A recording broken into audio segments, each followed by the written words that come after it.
Adani Wilmer से ही शुरुआत करेंगे।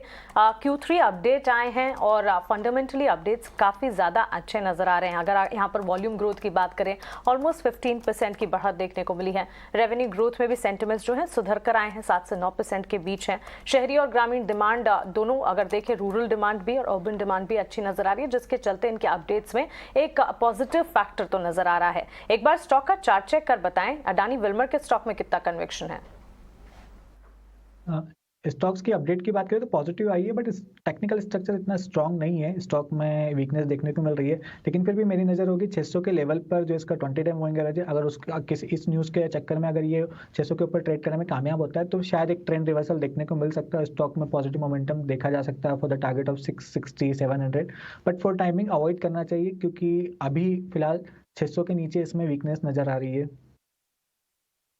ये सारे अदानी स्टॉक अपने 52 वीक हाई से जम के करेक्ट हुए हैं। उसमें से ज़्यादा करेक्ट ये हुआ, जरा इसका एक साल का चार्ट दिखाइए डायरेक्टर साहब। ये कुछ 700-800 रुपए का पहुंच गया था, if I am not wrong. 52 week high का चार्ट दिखाएंगे डायरेक्टर साहब? 700-800 तक गया है।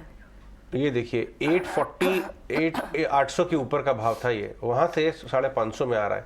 इतना आसान नहीं होगा इस स्टॉक को घूमने के लिए, क्योंकि टेक्निकल्स में ये भी होता है, जब बहुत बड़ा प्राइस डैमेज होता है तो उस स्टॉक को रिवाइव करके अपने उस सेम लेवल्स पे आने में समय लगता है। तो ये इन्वेस्टर ओरिएंटेड शॉर्ट स्टॉक बन गया है रादर देन टेक्निकल ट्रेडिंग वाला। जो सबसे करीब है अभी भी वो है अदानी एंटरप्राइजेस, क्योंकि एफपीओ के चक्कर में उसमें डिस्काउंट आएगा, बड़ी सप्लाई आएगी तो 15-20% ऊपर से नीचे आ गया। सुमित, आप जरा अदानी एंटरप्राइजेस को भी लगे हाथ एक बार देख के बता सकते हैं कि क्या 860 उसके जरा लेके आइए, चार्ट लेके आइए डाक्टर साहब। अदानी एंटरप्राइजेस 3500-3600 के आसपास क्या साइंस आ रहे हैं कि यहाँ पे अटेम्प्ट करना चाहिए, क्योंकि बहुत ज्यादा करेक्ट नहीं हुआ, जस्ट ऑफ हाइज है। सुमित, इसमें पहले तो शॉर्ट टर्म, बिल्कुल मैं यहाँ पे थोड़ा सा शॉर्ट टर्म व्यू पहले लेना चाहूंगा। आप देखिए तो एक ट्रेंड लाइन ब्रेकडाउन आया हुआ है, प्लस जो कल का कैंडल था ओपन हाई है, टाइप ऑफ मराबाजू है, लेकिन ये डबल बॉटम भी बना रहा है। तो यहाँ पे cup and handle down side भी आपका दिख सकता है।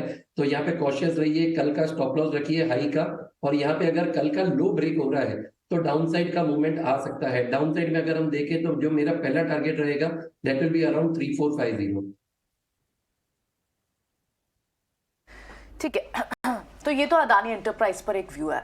एक बहुत इंटरेस्टिंग, क्या 17,900 के नीचे, 17,850-900 के नीचे, 41,800 के आसपास बैंक निफ्टी में एक बार अटेम्प्ट करना चाहिए, या आपको लगता है हल्के रहना चाहिए अभी? हाय, गुड मॉर्निंग टू ऑल। तो जैसे कि अजय सर अभी आप बात कर रहे थे कि प्रॉफिट बुकिंग, देखिए सौदा जब भी आप ले रहे हैं तो लेवल्स के साथ खेलिए। अब खेलना मतलब क्या, ट्रेडर का काम है।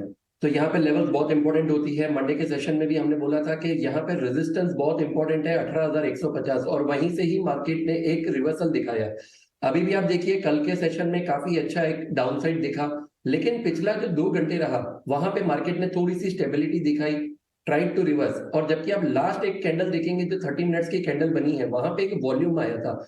अब वो आप बोलिए कि एक रिकवरी थी, जो इंट्राडे शॉर्ट पोजीशंस बने थे, या तो फिर fresh buying for the short मतलब 1 या सिर्फ 2 दिन के लिए। तो मैं यहाँ पे लेवल्स का वेट करूंगा। As of now no position, लेकिन अगर इंट्राडे में 17,970 क्रॉस हो रहा है तो कल के लो के से बाय कीजिए। अपसाइड में जो टारगेट रहेगा सेम 18,150। अगर 18,150 यहाँ पे सस्टेन कर रहा है तो एक्सपेक्टेशन है कि इन नेक्स्ट 2 to 3 सेशन, मतलब करंट वीक की बात करूं तो माइट भी 18,300 हम अचीव कर सकते हैं। यहाँ पे आप देखेंगे तो 2 बार ऐसा हुआ है कि पहले डाउनफॉल में रिट्रेसमेंट आया 78 पे, और अब जो करंट रिट्रेसमेंट आया है वो भी 78 पे आया हुआ है।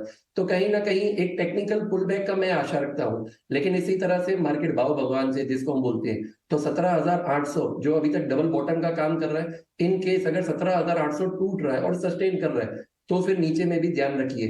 तो ट्रेडर है, दोनों बाजू का आप ध्यान रख सकते हैं। बैंक निफ्टी में लेवल्स की बात करूं तो 42,400 अभी भी मेरे लिए इंटैक्ट एक रेजिस्टेंस का काम करेगा। ऊपर में 42,900, अगर 42,400 सस्टेन कर रहा है, लेकिन नीचे में 41,900, 41,800 ये एक स्ट्रिक्ट स्टॉप लॉस रख के आप मेंटेन कीजिए। दूसरा, अगर आप एक चार्ट देखें निफ्टी प्राइवेट बैंक और पीएसयू, तो प्राइवेट बैंक कहीं ना कहीं एक सिमेट्रिकल ट्रायंगल ब्रेक डाउन की तरफ भी थोड़ा सा इशारा कर रहा है। वहां पे एक सपोर्ट है, अगर वो सपोर्ट इन केस टूट रहा है तो मैं थोड़ा सा दूर रहने का यहाँ पे कॉशन दूंगा इन निफ्टी प्राइवेट।